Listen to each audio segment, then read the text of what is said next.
텅 빈 공장 사이로 매서운 바람이 휘몰아칩니다. 불과 몇 년 전만 해도 이곳 헝가리 궤도 지역은 대한민국 배터리 기업들의 희망찬 미래가 약속된 땅이었습니다. 삼성 SDI의 거대한 생산시설이 들어서고 SK온의 공장이 가동되며 유럽 전기차 시장의 심장부로 떠올랐던 곳입니다. 그러나 지금 이 순간 한국 기업들은 헝가리에서 뼈아픈 배신의 역사를 목도하고 있습니다. 한때 투자금의 최대 50%까지 돌려주겠다며 한국 기업들을 유혹했던 헝가리 정부가 이제는 중국 기업들에게 더 큰 문을 열어주며 한국을 밀어내고 있기 때문입니다. 2025년 헝가리의 배터리 생산량은 전년 대비 51%나 급감했습니다. 한국 기업들이 공들여 지어올린 공장들의 가동률이 바닥으로 떨어지고 있다는 뜻입니다. 도대체 무슨 일이 벌어지고 있는 것일까요? 이 이야기는 약 10년 전으로 거슬러 올라갑니다. 헝가리 정부는 전기차 배터리 산업을 국가의 미래 먹거리로 선정하고 해외 기업들을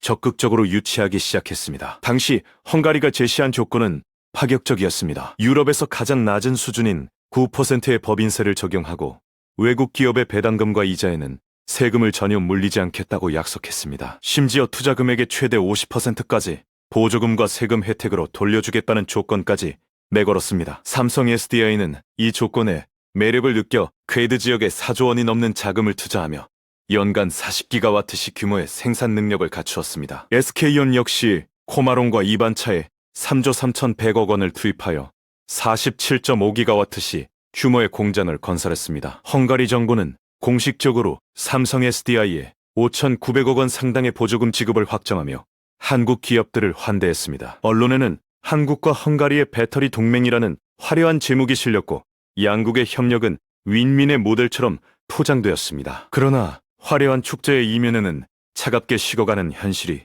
숨겨져 있었습니다. 헝가리 정부는 한국 기업들의 투자가 어느 정도 완료되자 중국 기업들에게도 똑같은 문을 열어주기 시작했습니다. 세계 최대 배터리 업체인 중국의 CATL은 헝가리 데브레첸 지역에 70억 달러 이상을 투자하며 연간 100기가와트시 규모의 초대형 공장을 짓기 시작했습니다. 이는 헝가리 역사상 가장 큰 신규 투자 중 하나로 기록되었습니다. EV 에너지와 선어다 등 다른 중국 기업들도 줄줄이 헝가리에 상륙하며 생산 능력을 확대해 나갔습니다. 문제는 헝가리 정부가 중국 기업들에게도 동일한 수준의 혜택을 제공하면서 한국 기업들과의 경쟁을 부추겼다는 점입니다. 더 낮은 가격으로 비슷한 품질의 제품을 쏟아내는 중국 기업들 앞에서 한국 기업들은 점점 설 자리를 잃어가기 시작했습니다. 상황은 2025년에 접어들며 더욱 급변했습니다. 독일의 주요 자동차 제조사들이 공급망을 중국으로 전환하기 시작한 것입니다. 과거 삼성 SDI와 장기 공급 계약을 맺었던 BMW는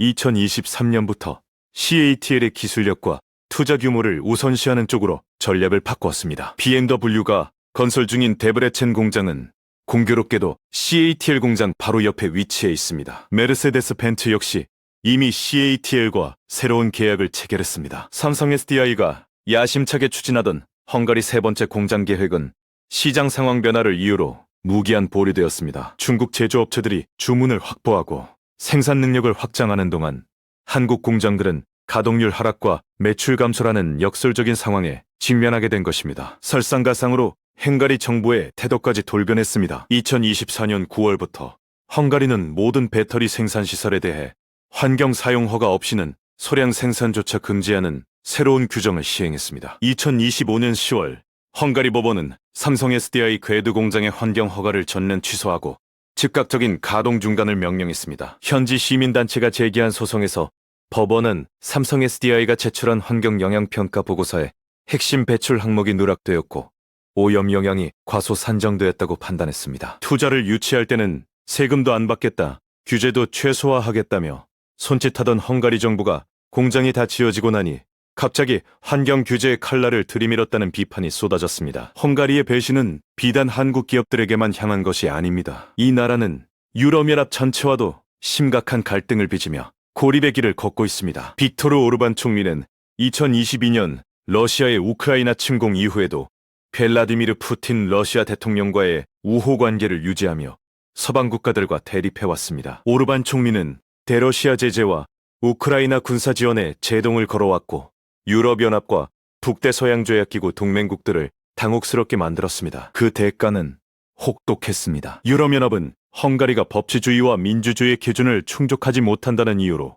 218억 유로에 달하는 지원금을 동결했습니다. 우리 돈으로 약 30조 원이 넘는 천문학적인 금액입니다. 2026년 1월 유럽연합 집행위원회는 헝가리가 정해진 개혁 조건을 이행하지 못했다며 10억 유로 이상의 지원금 수급 자격마저 박탈했습니다. 경제지표는 헝가리의 추락을 적나라하게 보여줍니다. 한때 중부 유럽에서 가장 부유하고 역동적이었던 헝가리는 지난 10년간 투자 친화적인 경쟁국들에 추월당했습니다. 가계 생활 수준을 나타내는 실질 개인 소비 기준으로 헝가리는 작년 유럽연합 27개 회원국 중 가장 가난한 국가로 전락했습니다. 국제통화기금은 2025년 헝가리 성장률을 겨우 0.6%로 전망했습니다. 유럽연합 평균 성장률에 한참 못 미치는 수치입니다. 물가 상승률은 4.5%에 달하며 서민들의 삶을 옥죄고 있습니다. 헝가리 화폐인 포린트의 가치는 계속 하락하여 2025년 유로 대비 419까지 떨어지는 수준을 기록했습니다. 부다페스트 소재 정책 연구소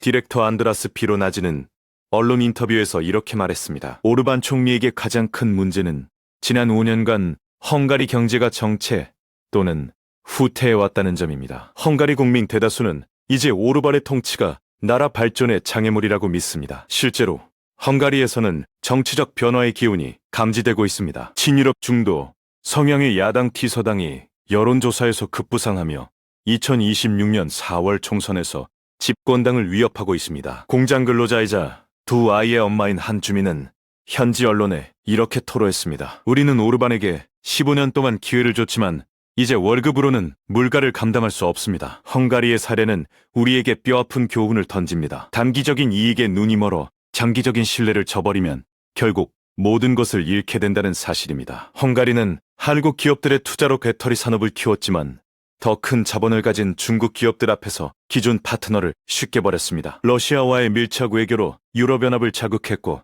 그 결과 수십조 원의 지원금을 잃었습니다. 민주주의와 법치주의를 등한시하며 단기적인 정치적 이득을 취했고 그 대가로 국제사회에서 고립되었습니다. 이제 헝가리 국민들은 치솟는 물가와 정체된 경제 속에서 고통받고 있습니다. 한국 배터리 기업들 역시 이 경험에서 중요한 시사점을 얻어야 합니다. 낮은 세금과 파격적인 보조금만 보고 투자 결정을 내리는 것이 얼마나 위험한지 헝가리가 여실히 보여주었기 때문입니다. 정치적으로 불안정하고 외교적으로 고립된 국가에 대규모 자금을 투입하면 언제든 예상치 못한 규제의 칼날에 베일 수 있습니다. 중국 기업들과의 경쟁이 불가피한 상황에서 가격 경쟁력만으로는 살아남기 어렵습니다. 전고체 배터리와 같은 차세대 기술 개발에 더욱 매진하고 공급망을 다변화하는 것이 생존의 열쇠가 될 것입니다. 헝가리 궤도 공장의 한글 안내판 앞에서 한 한국인 주재원이 한숨을 쉬며 서 있습니다. 한때 자부심의 상징이었던 그 안내판이 이제는 쓸쓸한 기억처럼 느껴집니다. 그러나